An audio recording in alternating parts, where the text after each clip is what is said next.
નમસ્કાર, મુદ્દાની વાત જોવાની શરૂઆત આપ કરી ચૂક્યા છો। હું છું આપની સાથે વિકાસ મકવાણા અને હું છું અમિતા। મુદ્દાની વાતમાં જે વાત કરીશું મિડલ ઈસ્ટમાં ચાલી રહેલા આ મહાયુદ્ધ વિશે, અને મહાયુદ્ધનો 31મો દિવસ આવી ગયો છે, એટલે કે એક મહિનો આ યુદ્ધને પૂર્ણ થયો છે। 28 ફેબ્રુઆરી આ યુદ્ધની શરૂઆત થઈ હતી, અને તમે જુઓ કે જે આ યુદ્ધ જેને 2 થી 3 દિવસમાં પૂરું કરવાની વાત ડોનાલ્ડ ટ્રમ્પ અને નેતન્યાહુ કરી રહ્યા હતા, હજુ પણ એમને યુદ્ધ પૂર્ણ કરવાનો રસ્તો નથી મળી રહ્યો, અને એક મહિના બાદ પણ જાણવા નથી મળી રહ્યું કે આખરે આ યુદ્ધ એમણે કેમ શરૂ કર્યું। તો આજે પણ તે અલગ અલગ ઓબ્જેક્ટિવ આપી રહ્યા છે, અને બધાની વચ્ચે છેલ્લા એક સપ્તાહથી વાતચીતની પણ અહીંયા પ્રયત્ન કરવામાં આવી રહ્યા છે, અને કહેવામાં આવી રહ્યું છે કે પાકિસ્તાન તેનું હોસ્ટ બન્યું છે। આખરે પાકિસ્તાન કેમ આટલો બધો એમાં રસ દાખવે છે, એની પાછળ પાકિસ્તાનની શું ચાલ છે એ વિશે વાત કરીશું। અને ડોનાલ્ડ ટ્રમ્પ કે જેમણે વાયદો કર્યો તો ઈરાનને 6 એપ્રિલ સુધી અમે કોઈ પણ એટેક નહીં કરીએ, છેલ્લા 24 થી 48 કલાકમાં એટેક તો થઈ જ ગયા છે। એની વચ્ચે ડોનાલ્ડ ટ્રમ્પે વધુ એક ધમકી ઈરાનને આપી છે। આખરે ધમકીનો શું મતલબ થાય છે તે વિશે પ્રયત્ન કરીશું સમજવાનો સાથે, જ્યારે ડોનાલ્ડ ટ્રમ્પે સંકેત આપી ચૂક્યા છે કે જમીની સ્તરે અમે ઈરાન પર અમારા સૈનિકો ઉતારીશું, ઇઝરાયલે પણ સંકેત આપ્યો છે, એની વચ્ચે ઈરાનની શું તૈયારી છે? ઈરાને સ્ટ્રેટ ઓફ હોર્મુઝની જેમ વધુ એક આવું હોર્મુઝ જેને ચોકઅપ કરવાની તૈયારી કરી છે, અને હથિયાર તરીકે ઉપયોગ કરશે। બીજી સૌથી મહત્વની બાબત એ કે આખા આ યુદ્ધમાં ભારતના પોતાના સ્ટેન્ડ શું છે, ડિપ્લોમેટિક ગોલ્ડમાં ભારત કેવી રીતે આગળ વધી રહ્યું છે, કેવી ચર્ચાઓ થઈ રહી છે, ઘણા બધા આમાં સમીકરણ છે, અને હવે ટીટ ફોર ટેટ જેવી પરિસ્થિતિમાં છે। જો ઇઝરાયલ ઈરાનના કોઈ યુનિવર્સિટી, ઇન્ફ્રાસ્ટ્રક્ચર કે પછી એના પ્લાન્ટ ત્યાં એટેક કરે તો એવા જ એટેક ઈરાન પણ કરી રહ્યું છે। ઈરાન જો કે ઈરાક અને જોર્ડન એ તમામ દેશ પર કરી રહ્યું છે, પણ આજે સમાચાર આવ્યા કે જેવી રીતે ઈરાનની રિફાઇનરી પર એટેક થયો, ઈરાને આજે ઇઝરાયલની હાઇફા પોર્ટ ત્યાં પણ એટેક કર્યો છે।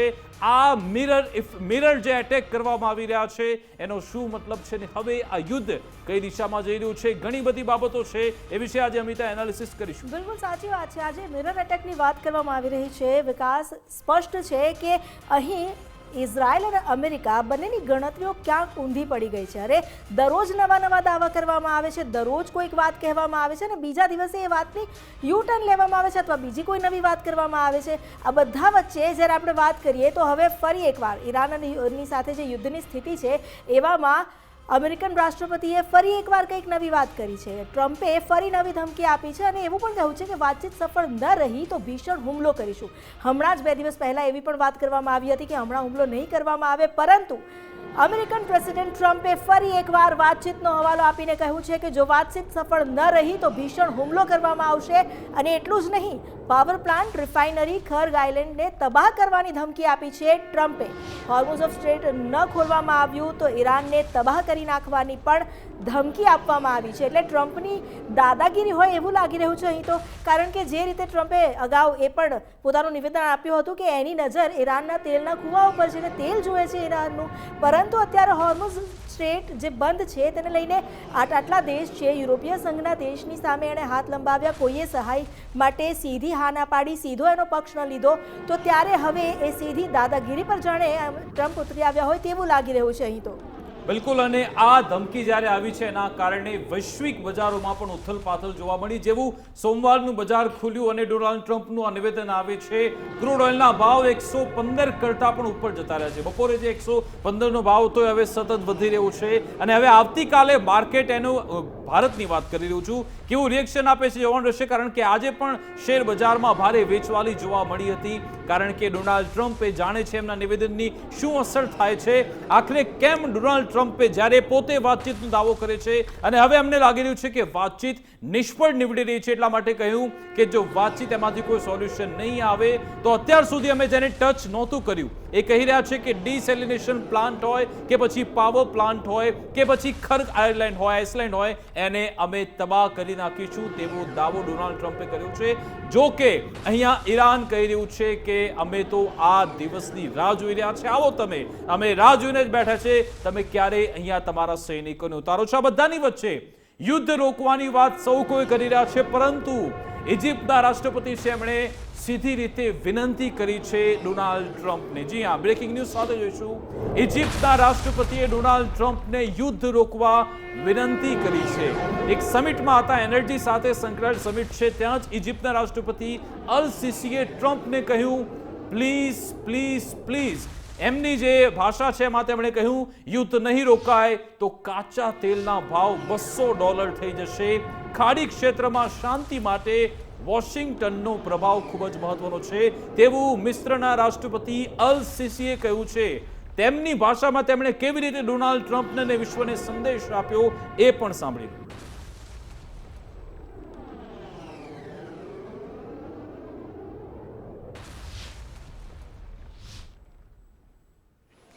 فخامة الرئيس من فضلك ساعدنا في إيقاف الحرب وأنت قادر على ذلك. من فضلك فخامة الرئيس من فضلك ساعدنا في إيقاف الحرب وأنت قادر على ذلك. من فضلك. અહીં તેમણે પ્લીઝ પ્લીઝ પ્લીઝ કહીને આટલી અરજ કરી છે, વિનંતી કરી છે, અને એનું રીઝન પણ કહ્યું છે જો તેલના ભાવ જો $200 સુધી જાય છે તો એ માત્ર ઈરાન, ઇરાક કે અમેરિકાની વાત નથી, પરંતુ પૂરા વિશ્વ પર તેની અસર થશે. આપણે એ જોઈ જ રહ્યા છે વિકાસ, કારણ કે જેમ જેમ આ યુદ્ધની સ્થિતિ આગળ વધી રહી છે, જે ક્રૂડ ઓઇલના ભાવ છે એ આપણે જોયા છે, અને જે રીતે ભાવ ઉપર નીચે થાય છે, માર્કેટ તો ઠીક છે, પરંતુ જો આપણે એની ઊંડાણપૂર્વક જોવામાં આવે ને તો એ જીવનશૈલીના આખા જીવન ધોરણ છે તેના પર અસર કરે છે. આખરે ઈંધણના ભાવ છે, જો એ $200 પર પહોંચે છે તો એ માત્ર ઇરાક, ઈરાન કે ઇઝરાયલને નહીં કે અમેરિકાને નહીં, પરંતુ ઇજિપ્ત હોય કે ગલ્ફ કન્ટ્રીઝ હોય, ભારત હોય, આ તમામ દેશોને તેની અસર થઈ રહી છે અને થશે. ભવિષ્યમાં જો આ જ રીતે યુદ્ધ આમ લંબાતું રહ્યું તો આ બધા દેશોને જે ઉર્જા છે, ઉર્જાને લઈને, ઉર્જાના પુરવઠાને લઈને ચિંતાનો સામનો કરવો પડી શકે એમ છે. પરંતુ આ બધાની વચ્ચે એ પણ એટલી જ હકીકત છે કે મિડલ ઇસ્ટમાં ચાલતું એ યુદ્ધ છે એ યુદ્ધ વકરી શકે છે, કારણ કે વાટાઘાટો જે ચાલી રહી છે, જે દાવા કરવામાં આવી રહ્યા છે, એ દાવાઓ ક્યાંક ને ક્યાંક અત્યારે અફળ રહ્યા હોય તેવું લાગી રહ્યું છે વિકાસ. બિલકુલ, એમણે કહ્યું મિન ફદલક મિન ફદલક મિન ફદલક, એટલે કે પ્લીઝ પ્લીઝ આ યુદ્ધ બંધ કરાવો. હવે ડોનાલ્ડ ટ્રમ્પ શું કોઈ યુદ્ધ બંધ કરવા વિશે વિચારે છે કે મહત્વના સમાચાર પણ હવે નેક્સ્ટ બ્રેકિંગ પર આવી છે. એક બાજુ ચર્ચા થઈ રહી છે વાતચીતની, પણ શું થઈ રહ્યું છે? અમેરિકી સેન્ટ્રલ કમાન્ડના chief admiral bread Cooper Israel પહોંચ્યા અને જ્યાં તેમણે ઇઝરાયેલી ડિફેન્સ ફોર્સના ચીફ લેફ્ટનન્ટ જનરલ અયાલ ઝમીર સાથે એક ગુપ્ત બેઠક કરી અને જેની તસવીરો સામે આવી છે, જેમાં યુદ્ધની વર્તમાન સ્થિતિ અને આગળની રણનીતિ અંગે ચર્ચા થઈને કહેવાય રહ્યું છે કે જે બુટ્સ ઓન ધ ગ્રાઉન્ડ માટે અમેરિકાએ તૈયારી કરી છે એ વિશે ઇઝરાયલ સાથે ચર્ચાઓ થઈ રહી છે. આ બે તસવીરો કે જે ખૂબ અત્યારે ચર્ચામાં છે, એનો મતલબ કે કોઈ પ્લાન તો ઘડવામાં આવી રહ્યો છે ઈરાન વિરુદ્ધ, ત્યાં તસવીરોથી ખબર પડે છે. હવે આગળ વધીએ. બીજા મહત્વના સમાચાર એ કે ઇઝરાયલમાં ઈરાન તાબડતોબ હુમલા કરી રહ્યું છે. ઇઝરાયલે ગઈકાલે જ્યારે યુનિવર્સિટી કે પછી સ્ટીલ પ્લાન્ટ ઈરાન પર એટેક કર્યો ત્યારે હવે એનો જવાબ આપવામાં આવી રહ્યો છે. ઇઝરાયલના હોવાઉ ઔદ્યોગિક સંકુલમાં મિસાઇલ પહોંચી અને આ વિસ્તારમાં 30થી વધુ ફેક્ટરી, કેમિકલ યુનિટ્સ આવેલા છે અને ત્યારબાદ અહીંયા ભારે આગ જોવા મળી. અધિકારીઓ કહી રહ્યા છે કે આગ મિસાઇલ ઇન્ટરસેપ્ટરના કાટમાળ પડવાથી લાગી છે. ફાયર ફાઈટર ઘટના સ્થળે પહોંચીને પછી આગ બુઝાવવાની કામગીરી કરવામાં આવી, પરંતુ તમે જુઓ 1500 કિલોમીટર દૂર ઈરાનની મિસાઇલો અહીંયા પહોંચી રહી છે. ઇરાક, જોર્ડન એ બધાને બાદ કરીને બધાનું ડિફેન્સ કવર અને ઇઝરાયલનું પોતાનું ડિફેન્સ કવર એને પણ બાયપાસ કરીને સીધી અહીંયા ઈરાનની મિસાઇલ પહોંચી રહી છે. સાથે સાથે ન માત્ર ઇઝરાયલ પરંતુ ઈરાન ત્યાં બાજુમાં Qatar, Kuwait, Bahrain, Jordan, UAE તમામ જગ્યાએ એટેક કરી રહ્યું છે. આજે સમાચાર આવ્યા, નેક્સ્ટ બ્રેકિંગ પર આવી જઈએ. ઈરાને કુવૈતમાં પણ મિલિટરી પોઈન્ટ હોય કે પછી પાવર પ્લાન્ટ હોય કે પછી ડિસેલિનેશન પ્લાન્ટ, તમામ જગ્યાએ ભીષણ એટેક કર્યા છે અને એમાં એક ભારતીય નાગરિકનું પણ મોત થયું છે. વીજળી અને પાણીના ડિસેલિનેશન પ્લાન્ટને ઈરાને નિશાન બનાવ્યો અને 24 કલાકમાં અહીંયા ઈરાને 12 જેટલી બેલિસ્ટિક મિસાઇલ અને 14 ડ્રોન કુવૈત પર છોડવામાં આવ્યા, જેની નિંદા આજે કતરે પણ કરી છે અને બાકીના મિડલ ઇસ્ટના દેશોએ કરી છે. પણ એ બધાની વચ્ચે આજે બીજા સમાચાર અમિતા એ પણ આવ્યા કે ઇઝરાયલ ઈરાનના પણ પાવર ગ્રીડ પર એટેક કરી રહ્યું છે. બિલકુલ, અહીંનો ન માત્ર ઈરાન હુમલો કરે છે પરંતુ ઇઝરાયલ પણ એનો પ્રહાર તો કરી જ રહ્યા છે. કોઈએ પણ પોતાના પ્રહારની જે તીવ્રતા છે એ ઘટાડી નથી. ઇઝરાયલી હુમલા બાદ રાજધાની તેહરાન કરજ શહેરમાં વીજળી ગુલ થઈ ગઈ, અંધારપટ છવાઈ ગયું. અલ્બોસ પ્રાંતમાં પણ વીજળીના ગ્રીડનો એક ભાગ જ્યાં હુમલો કરવામાં આવ્યો અને તેને કારણે બ્લેકઆઉટ થઈ ગયું. ઈરાનના ઉર્જા મંત્રાલયે જાણકારી આપી છે કે વીજ પુરવઠો પુનઃસ્થાપિત કરવા માટે કામગીરી ચાલુ કરી દેવામાં આવી છે. એક તરફ ઈરાન જે હુમલા કરી રહ્યું છે, ઇઝરાયલ પણ બીજી તરફ ઉર્જા, પાણી એવા ક્ષેત્ર પર હુમલા કરી રહ્યું છે કે જેને કારણે ત્યાંની જે સામાન્ય જનતાનો એ છે બીજા મહત્વના તે સમાચાર ખોરવાઈ જે જાય. ફ્લેશ થઈ રહ્યા છે. ઇઝરાયેલી સંસદના સત્ર દરમિયાન ત્યાં હુમલો થયો તો નેસેટ કે જ્યાં હમણાં જ પ્રધાનમંત્રી મોદી પહોંચ્યા હતા અને ત્યાં અહીંયા એની સંસદમાં જ્યારે સાયરન વાગવા લાગી ત્યારે બધા સાંસદો ભાગવા લાગ્યા હતા. અહીંયા બજેટને મંજૂરી આપવા માટે સાંસદો એકઠા થયા હતા. સૈન્ય ખર્ચ વધારવા માટે અહીંયા વાતચીત થતી હતી. અચાનક સાયરન વાગવા લાગી અને તમામ લોકો અહીંયાથી ભાગવા લાગ્યા હતા. આ ઇઝરાયેલી સંસદના અંદરના દ્રશ્યો છે. સાથે સાથે મિડલ ઇસ્ટના સંઘર્ષમાં હવે અમેરિકા અને ઇઝરાયલના અધિકારીને પણ ધમકી આપવામાં આવી રહી છે. ઈરાની ફોર્સે ધમકી આપતા કહ્યું કે અમેરિકા અને ઇઝરાયલના અધિકારીઓના ગઢને પણ નિશાન બનાવવામાં આવશે. દુનિયાના કોઈ પણ ખૂણે તમે કેમ ના હો, અમે અમેરિકા અને ઇઝરાયલના અધિકારીઓને ટાર્ગેટ કરીશું તેવી વાત કહેવામાં આવી છે. અને તમે જાણ્યું હશે કે મિડલ ઇસ્ટમાં જેટલા પણ સૈન્ય બેઝ અમેરિકાના આવેલા છે ત્યાંથી અમેરિકાના સૈનિકો હટી ગયા છે, હોટલોમાં રહી રહ્યા છે, ત્યાં શોધીને માર મરાઈ રહ્યો છે. હવે યુએઈમાં પણ ફરી એકવાર ઈરાને હુમલો કર્યો. ઇન્ડસ્ટ્રીયલ હબ પર હુમલાથી અલ તાવીલા પ્લાન્ટને પણ નુકસાન પહોંચ્યાના અહેવાલ છે. બિલકુલ, શારજાહમાં પણ વિસ્ફોટના પગલે હડકંપ મચી ગયો.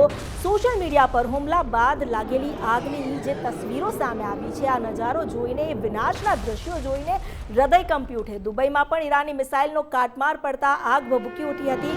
સર્વત્ર બસ વિધ્વંસના દ્રશ્યો જોવા મળી રહ્યા છે, તબાહી જ તબાહી જોવા મળી રહી છે. એટલું જ નહીં, ઇરાકના બગદાદ અને ઇરબિલમાં પણ અમેરિકાને નિશાન બનાવીને હુમલા કરાયા છે. બગદાદ આંતરરાષ્ટ્રીય એરપોર્ટ પાસે અમેરિકન સૈન્ય મથક પર હુમલો કરવામાં આવ્યો. વિક્ટોરિયા બેઝ પર હુમલો થયો અને અમેરિકન હેલિકોપ્ટરને નિશાન બનાવવામાં આવ્યું. ઇરાકી સશસ્ત્ર જૂથ સરાયા ઓલિયા અલ દમે અમેરિકી મથકો પરના ઇરાકી જૂથે એવો પણ દાવો કર્યો છે કે અમેરિકન મથકોને નિશાન બનાવીને 24 કલાકમાં 8 હુમલા કરવામાં આવ્યા છે. આ મથકો પર જે હુમલા કરવામાં આવ્યા, ઇરબિલની એક જે મિસાઇલ હતી તેને કારણે અમેરિકન મથકોને કર્યા. ઇરબિલમાં દિવાન હોટલને પણ નિશાન બનાવવામાં આવી. કોઈ વસ્તુ બાકી નથી રાખવામાં આવી તેવું લાગી રહ્યું છે, કારણ કે જે રીતે હુમલાની તીવ્રતા પણ વધી રહી છે. એક તરફ આપણે તો શાંતિની વાતોની રાહ જોઈ રહ્યા હતા, વાટાઘાટોની રાહ જોઈ રહ્યા હતા, પરંતુ હુમલાની તીવ્રતા વધી ગઈ છે. બિલકુલ, એટલે આ તમે જુઓ કે ન માત્ર ઈરાન પરંતુ ત્યાં મિડલ ઇસ્ટમાં એની સામે આવેલા તમામ દેશ ત્યાં પણ એટેક થઈ રહ્યા છે. આ બાજુ લેબેનોનની મદદથી હિઝબુલ્લા પણ ઇઝરાયલ પર એટેક કરી રહ્યું છે. બંને સંયુક્ત રીતે હુમલા કરી રહ્યા છે. આ બાજુ અહીંયા હોર્મુઝ સ્ટ્રેટને ઓપન કરવા માટે અમેરિકા એક ઓપરેશન માટે તૈયારી કરી રહ્યું છે. સાથે સાથે ઈરાને ધમકી પણ આપી કે ન માત્ર હોર્મુઝ પરંતુ જ્યાં યમનની મદદથી, હુતીની મદદથી અમે વધુ એક સ્ટ્રેટ ત્યાં લોક કરી દઈશું એવો દાવો પણ કરવામાં આવી રહ્યો છે. શું આ યુદ્ધ ક્યાંય અટકતું આપણને જોવા મળી રહ્યું છે, અથવા તો હવે એની ઇન્ટેન્સિટી કેમ આટલી બધી અચાનક આટલી બદલાઈ છે, એ અંગે વિશ્લેષણ કરીશું. આપણી સાથે ડિફેન્સ એક્સપર્ટ તરુણ કુમાર જોડાઈ ગયા છે. તરુણજી, આપનું ગુજરાત ફર્સ્ટમાં સ્વાગત છે. સાથે રિટાયર્ડ કેપ્ટન જયદેવ જોશી જોડાયા છે. जयदेव जी, आपનું પણ ગુજરાત ફર્સ્ટમાં સ્વાગત છે. સૌપ્રથમ तरुण जी, आपके पास ही आना चाहूंगा कि जिस इंटेंसिटी से ये युद्ध आगे बढ़ रहा है उसमें और मतलब दोनों तरफ से हमला हो रहा है और इसमें एक बात हमको ये देखने को मिल रही है कि अमेरिका की जो क्रेडिबिलिटी है वो अभी जीरो बन चुकी है. डोनाल्ड ट्रंप जो बोल रहे हैं कि 6 अप्रैल तक कोई अटैक नहीं होगा, पिछले 48 घंटों से अटैक हो रहा है, आज फिर से नई धमकी दे दी कि अटैक तो होगा. बिल्कुल, प्रॉब्लम क्या है कि इस सिचुएशन को किसी ने एनालाइज नहीं किया था. जो भी इनपुट्स थे अमेरिका और इजराइल के पास, वो दोनों इनपुट्स जो थे वो आज दिखाई दे रहे हैं कि वो शायद सटीक नहीं थे. एकदम जो भी उनकी इंटेलिजेंस रिपोर्ट्स या इंटेलिजेंस एजेंसीज थी, उन्होंने जिस तरीके से असेस किया था कि जब ये एक्टिविटी होगी तो एक जनता जो है वो आवाम के खिलाफ उठेगी, क्योंकि वहाँ पे काफ़ी अनरेस्ट था. बट जैसे ही उन्होंने देश के खिलाफ एक इस तरीके का मोर्चा खोला तो देखने में आया कि सब लोग इकट्ठे हो गए. और ये एक लाजमी सी बात है जब भी कभी कोई एक्सटर्नल फोर्स जब किसी कंट्री के ऊपर अटैक करती है तो अपने इंटरनल डिफरेंसेस छोड़ करके लोग एक शो ऑफ पावर दिखाते हैं या फिर वो कहते हैं कि हम इसको बाद में निपटेंगे। अब रही बात अमेरिका की क्रेडिबिलिटी की, तो ये एक बहुत ही बड़ा डिज़ास्टर है अमेरिका के लिए, और अगर अमेरिका इसको जल्दी समेटता नहीं है इस वॉर को, या जो भी अभी ये जो एक लोकलाइज्ड जो बैटल चल रही है, इसके परिणाम भयंकर हो सकते हैं, क्योंकि अब उनके पास ट्रिगर के लिए कुछ नहीं बचा है।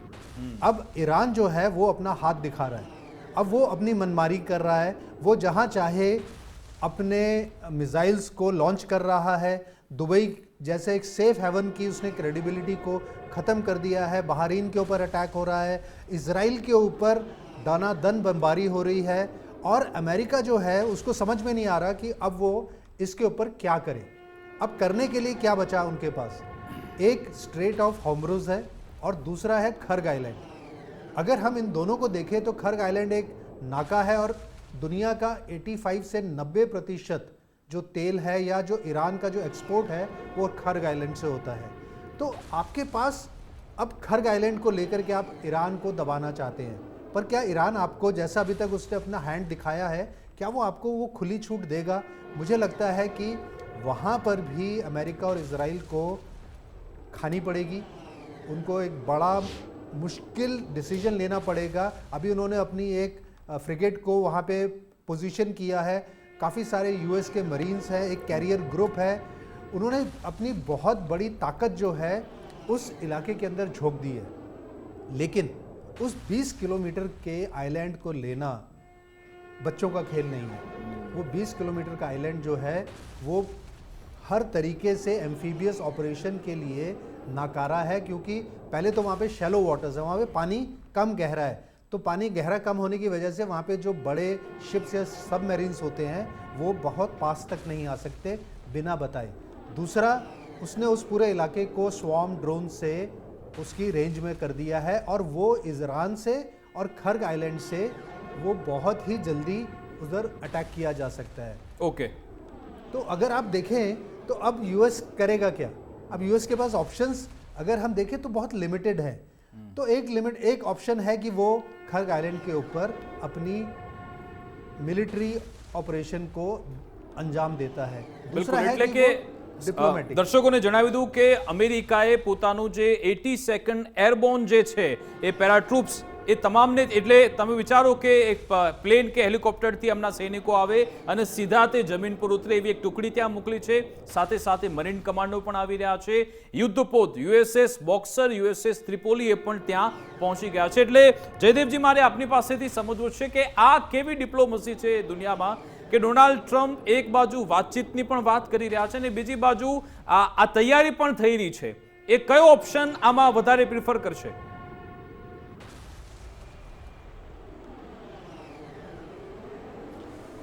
ડોનાલ્ડ ટ્રમ્પ કદાચ એ જ ઓપ્શન પસંદ કરશે જેમાં એમનો પોતાનો સ્વાર્થ નીકળતો હોય. અધરવાઇઝ આપણે બંને વાતો કરીએ, આપણે ડિપ્લોમસીની પણ વાત કરીએ અને આપણે ડિફેન્સની પણ વાત કરીએ તો ડિફેન્સની રીતે અમેરિકા, આટલું શક્તિશાળી માઇટી અમેરિકા કદાચ બૂટ્સ ઓન ગ્રાઉન્ડ ના મોકલે તો પણ જે રીતે આ ઓપરેશન લડી રહ્યું છે એમાં ખૂબ બધી ક્ષતિઓ છે. એટલે ડિફેન્સની રીતે આ ઓપરેશન અમેરિકા માટે સક્સેસફુલ નથી. ડિપ્લોમેટિકલી જુઓ તો પણ અમેરિકા માટે આ ઓપરેશન અત્યાર સુધી તો સંપૂર્ણ રીતે સક્સેસફુલ કહી શકાય તેવી સ્થિતિ નથી. રિઝિમ ચેન્જ કરાવી નથી શક્યા. રિઝિમ ચેન્જમાં કોઈ બીજા લોકો હારે વાત કરે છે, કોણ લોકો હારે વાત કરે છે? જો એ લોકો એટલા સબળા છે કે ડિસ્કશન માટે બેસી શકે તો શું એટલા સબળા નથી કે આ 2 દિવસ 5 દિવસની અવધિ આપે તેમ છતાં ઈરાનને મંત્રણાના ટેબલ પર લાવી શકે? તો એ પણ ટ્રમ્પની વાત ખોખલી વાત છે. ત્રીજી વાત કરીએ, હવે ફલિત થઈ રહ્યું છે 1 મહિના પછી જ્યારે ટ્રમ્પ એમ બોલે કે અમે ઓઇલ પર કબજો કરી લેશું કે ખાર્ગ આઇલેન્ડ, તો એમની અંદરની જે મનસા હતી એ બહાર આવી રહી છે. ઇન્ટરનલ પોલિટિક્સની વાત કરો તો જે ગયા વીકેન્ડમાં 2 દિવસ પહેલાં અમેરિકામાં આપણે સૌએ જોયું, ત્યાંના એક ખૂબ જાણીતા એવા ભૂતકાળના એક નેતા અને એમનું એવા નો કિંગ્સ, એ જો જોયું તો ઇન્ટરનલ પોલિટિક્સની રીતે પણ ટ્રમ્પ સક્સેસફુલ નથી જઈ રહ્યા. પણ ટ્રમ્પ એ જ વાત માટે સેટલ થશે અને એ વાત ઉપર જ જે એમની આગવી એવી અદા છે, એક્ઝિક્યુટિવ ઓર્ડર અથવા કોઈ પણ એ નિર્ણય કરવો જેમાં એનો પોતાનો અને પોતાના સાથે જોડાયેલ કેટલાય લોકોનો ફાયદો થતો હોય. અને એના ખાલી 2-3 દ્રષ્ટાંતો આપી દઉં વિકાસજી, અને પછી આપણે ચર્ચાને આગળ લઈ જઈ શકીએ. એ બિટકોઇનમાં ટ્રેડ કરતી કોઈ કંપનીમાં જેમાં પોતાના રિલેટિવ્સ પણ સામેલ હોય એ હોય તો એમાં પણ ટ્રમ્પ આગળ હોય અને એ જ વાતને ટ્રમ્પ સ્વીકારે. યુક્રેનને એક સમયે હળધૂત કરી દેવું અને પછી એ યુક્રેનને રેડ કાર્પેટ આપવી અનથિંકેબલ. અલાસ્કામાં જેથી પુતિનને સહેલું પડે, પુતિનને આવવા માટે રેડ કાર્પેટ થાય, હું આ વોર બંધ કરાવી દઈશ અને ન થઈ શકવી. ગાઝા સ્ટ્રીપમાં પોતે અમેરિકા એક મોટું હાઉસિંગ અથવા ઇન્ફ્રાસ્ટ્રક્ચર પ્રોજેક્ટ ડેવલપ કરશે એ વાત કરવી. વેનેઝુએલામાં જે કંઈ પણ એ કરવું, આ બધું ડિફેન્સ અને ડિપ્લોમસીથી વિરુદ્ધ જઈને માત્ર ને માત્ર પોતાના પોલિટિકલ અને આર્થિક ગેઇન્સ માટે કરતું હોય ટ્રમ્પ અને અમેરિકા. અત્યારે એ સ્થિતિ અત્યારે વિકાસજી આપણે જોઈ રહ્યા છીએ. जी तरुण जी, मिडिल ईस्ट के सारे देश वो फिलहाल वो जो शाह है वो सब क्यों चुप है? आपको क्यों क्या लग रहा है? क्योंकि 2 दिन पहले का ट्रम्प का जो स्टेटमेंट है मोहम्मद बिन सलमान के लिए आपने शायद सुना होगा. वो सभ्य समाज में ऐसा कोई बोल नहीं सकता, ऐसा स्टेटमेंट एक ऑनलाइन प्लेटफॉर्म पे डोनाल्ड ट्रंप ने बोला था. ऐसे सारे स्टेटमेंट के बावजूद भी सारे मिडिल ईस्ट के देश चुप है. ईरान के बारे में नहीं बोलते या इजराइल के बारे में भी नहीं बोलते. अगर आप मिडिल ईस्ट की मेंटालिटी को देखें, और ये अभी की नहीं है, ये सदियों पुरानी है, तो आप देखें कि वहाँ के लोग जो हैं वो टेररिज्म को सपोर्ट करते हैं. और जितनी भी ये ऑयल प्रोड्यूसिंग कंट्रीज़ थी, इसके अंदर एक ईरान था जो कि बैकडोर से हूतीज़ को, हमस को, इन सब को सपोर्ट करता था और इसके प्रमाण भी थे.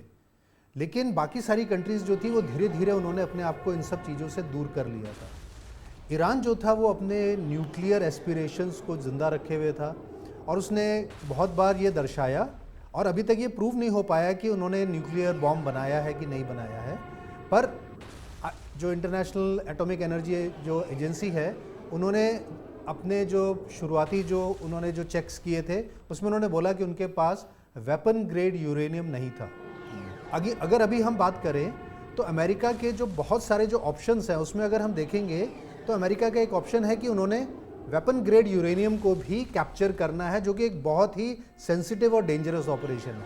पर अब हम बात करते हैं, जो आपने सवाल पूछा कि ये मिडिल ईस्ट की कंट्रीज़ जो हैं ये क्यों किसी भी कंट्री के खिलाफ नहीं बोल रही हैं, तो उन्होंने एक चीज़ समझी है कि आपको ना डिप्लोमेटिक बैलेंस रखना होता है. आप अगर किसी के भी पक्ष में बोलेंगे, जैसे इंडिया ने भी तो चुप्पी साधी हुई है.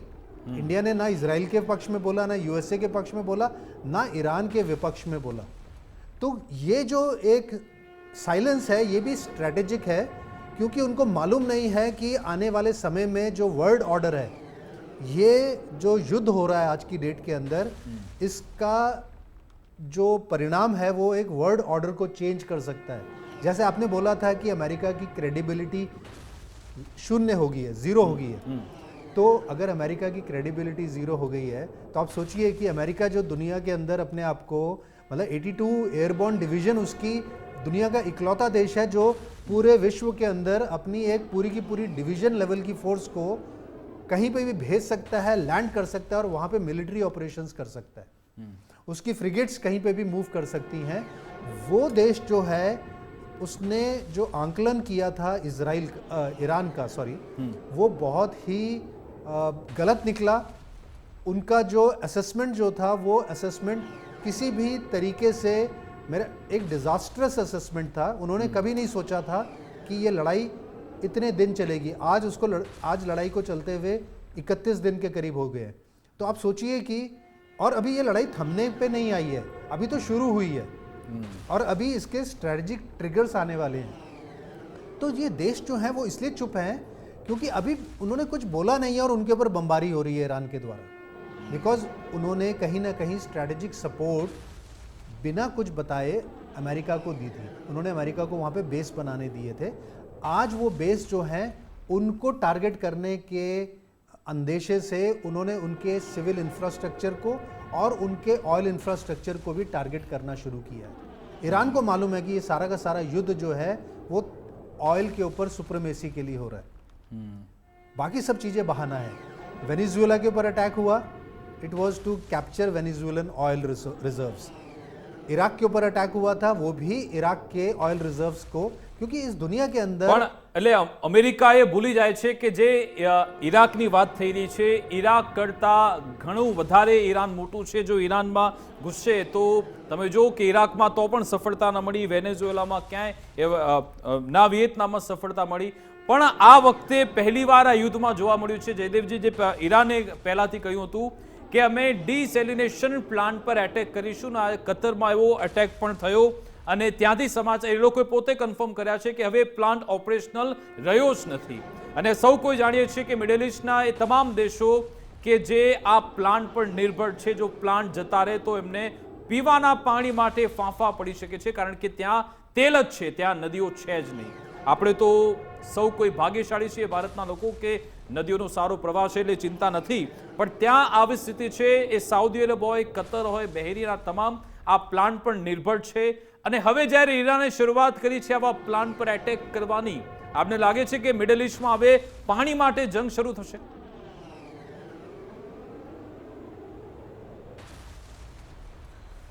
ખૂબ કારણો છે વિકાસજી મિડલ ઇસ્ટમાં લડાઈ શરૂ થવાના અને લડાઈના ચાલુ ને ચાલુ રહેવાના. જેમાં યસ, આ પાણીની આપણે વાત કરી ચોક્કસપણે છે જ, અને ઈરાને પહેલાં ખૂબ વધારે કર્યું હતું, હમણાં થોડું શાંત છે, હવે ફરી પાછું કરશે એવી વાત છે. ડિસેલિનેશન પ્લાન્ટ આપણા દર્શકોને વધુ સરળતાથી સમજવા માટે, ત્યાં પાણી છે નહીં, આપે કહ્યું તેમ નદી ત્યાં નથી. એ નદી ના હોવાના કારણે, ચોખ્ખું પાણી, મીઠું પાણી ના હોવાના કારણે દરિયાના પાણીમાંથી ડિસેલિનેટ કરવું એટલે મીઠાને કાઢી લેવું ની પ્રક્રિયાથી જ એમનું પાણીનું કામ ચાલતું હોય છે. જે રીતનું ઇન્ફ્રાસ્ટ્રક્ચર અને ઇકોનોમી મોડલ આ ગલ્ફ કન્ટ્રીઝે બનાવ્યું છે, એમાં ખૂબ બધા ટુરિસ્ટ હોટેલ, રિસોર્ટ્સ અને એ બધા માટે પાણીની વધારે જરૂર હોય છે. એ ચોક્કસપણે થશે. ઓઇલ, યસ, જો ઓઇલને બાદ કરી દેવામાં આવે તો આ ઘણા બધા ગલ્ફ કન્ટ્રીઝ અને અમુક નોર્થ આફ્રિકન કન્ટ્રીઝની પણ ઇકોનોમીમાં કંઈ નથી. ટુરિઝમ માટે જે કંઈ પણ એ લોકો કરી શકે છે અને વિશ્વના લોકો ત્યાં એટ્રેક્ટ થાય છે, એ એટલા માટે એટ્રેક્ટ થાય છે કે આ ઓઇલ મનીથી ત્યાં એક સ્વર્ગ જેવી દુનિયા બનાવવાનો પ્રયત્ન એમણે કર્યો છે, કરતા રહે છે, અને વિશ્વના વન્ડર્સ કહેવાય એ પ્રકારના કેટલાય પ્રકલ્પો ત્યાં એ લોકો બનાવે છે. પણ જો આ બે વસ્તુઓ ત્યાં હટી જાય તો ત્યાં કાંઈ રહેતું નથી. આ એક વાત.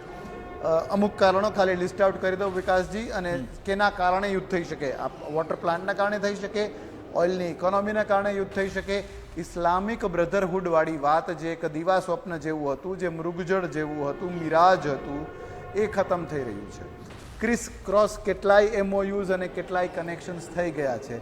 કેટલાકે તો જેમાં UAE સામેલ થાય છે, સાઉદી અરેબિયા સામેલ થાય છે, અમુક એરિયાઝમાં સિરિયા અને ઇજિપ્ત પણ છે, એમણે MOUs ઇઝરાયલ હારે કરી લીધા છે. તો એ પણ એક પૂરતું કારણ છે લડાઈ થવાનું.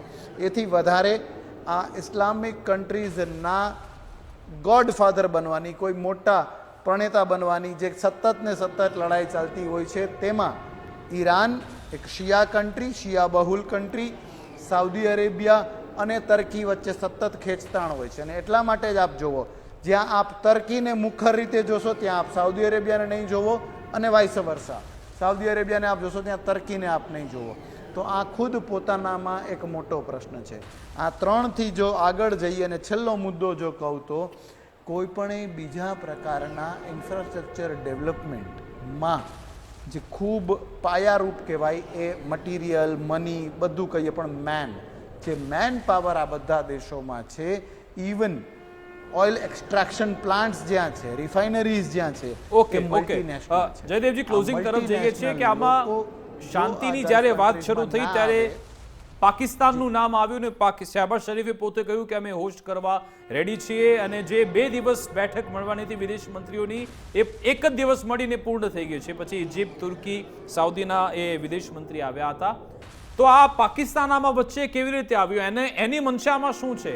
ખરેખર એ શાંતિ માટે એ આગળ વધી રહ્યું છે કે પછી, કેમ કે એ લોકોએ સાઉદી અરેબિયા સાથે પેક કરેલો છે કે અને કદાચ આગળ યુદ્ધ વધે તો પછી એણે સાઉદી તરફથી ઈરાન સામે લડવું પડે, એના પોતાના દેશમાં શિયા કોમ્યુનિટી છે, ઇઝરાયલની જોડે રહીને લડવું પડે, એના કારણે શાંતિની વાત કરે છે કે ખરા અર્થમાં યુદ્ધ રોકવા માટેની વાત છે?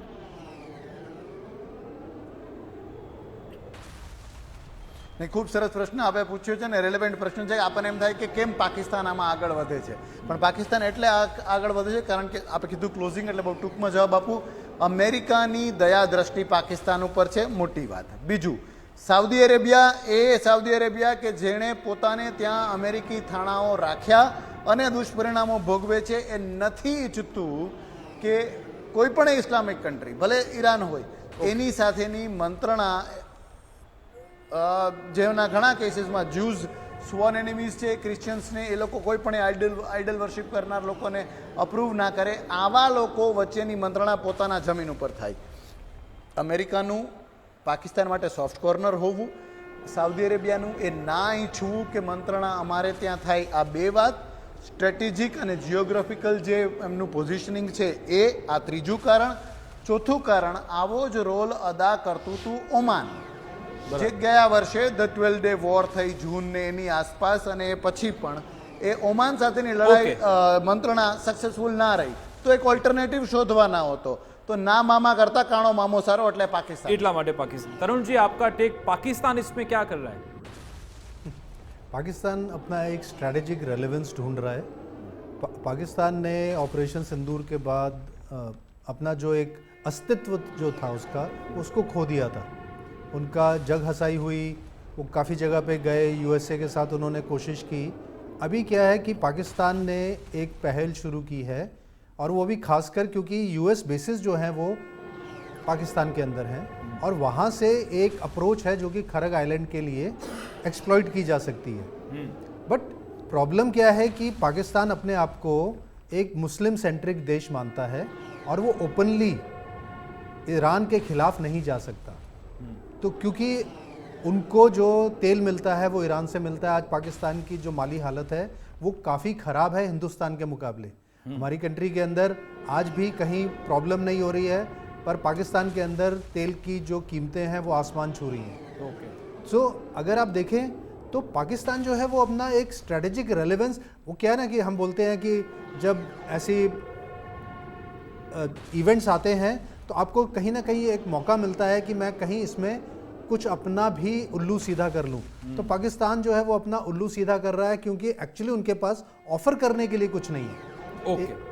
तो पाकिस्तान इसमें कोई बड़ा वो नहीं कर सकता, एक्सेप्ट कि एक मुस्लिम कंट्री दूसरी मुस्लिम कंट्री से बात कर रही है, उसके अलावा कुछ नहीं. બિલકુલ બિલકુલ. આભાર તરુણજી, આભાર જયદેવજી, અમારી સાથે જોડાયા, વાતચીત કરી તે બદલ આપનો ખૂબ ખૂબ આભાર. પણ તમે જો આ એક મહિના બાદ કેવી તસવીરો જોવા મળી રહી છે, જે અમેરિકા અને ઇઝરાયેલે વિનંતી કરી હતી ઈરાનને કે તમે રસ્તા પર આવો, વિરોધ કરો, પણ એવી સ્થિતિ ઈરાનમાં તો જોવા ન મળી, પણ અમેરિકામાં જોવા મળી. નો કિંગ્સ હેઠળ કહેવાય રહ્યું છે. 50 લાખ કરતાં વધારે લોકો રસ્તા પર ઉતરી આવ્યા અને કહ્યું કે આ યુદ્ધ તમે ઇઝરાયલ માટે લડી રહ્યા છો, ન કે અમેરિકા માટે. એટલા માટે જ અહીંયા ડોનાલ્ડ ટ્રમ્પ પર જોરદાર દબાણ છે. પણ ડોનાલ્ડ ટ્રમ્પ એ બધી વાતોને દરકિનાર કરીને તેનાથી એને સાઈડમાં મૂકીને કહી રહ્યા છે કે અમે તો હુમલો કરીશું. આજે ચેતવણી પણ આપી છે, કહ્યું છે કે એના મિલિટરી પોઈન્ટ તો અમે ઉડાવી દીધા છે, પણ હવે અમે જે ટચ નથી કર્યું એ છે એનું ડિસેલિનેશન પ્લાન્ટ અને ઓઇલ ઇન્ફ્રાસ્ટ્રક્ચર. કહેવાય રહ્યું છે કે ખાર્ક આઇલેન્ડ, જ્યાંથી 90% ઓઇલ એક્સપોર્ટ કરે છે ઈરાન, એને કબજામાં લેવાનો પ્લાન છે. જો કે એની સામે ઈરાન પહેલાથી તૈયારી કરી ચૂકી છે. જો આ પ્લાન પર અમેરિકાની સેના પહોંચે છે તો યુદ્ધ કેવી દિશા લેશે, કેવો આકાર આ યુદ્ધનો જોવા મળશે, એના પર નજર રહેશે. જોઈશું કે આખરે આમાં શાંતિ ક્યાં જોવા મળે છે કે પછી ઓર યુદ્ધ આગળ વધતું રહેશે. અમારી વિશેષ રજૂઆત અંતર્ગત બસ આટલું જ. આપ જોતા રહો ગુજરાત ફર્સ્ટ ન્યૂઝ. નમસ્કાર.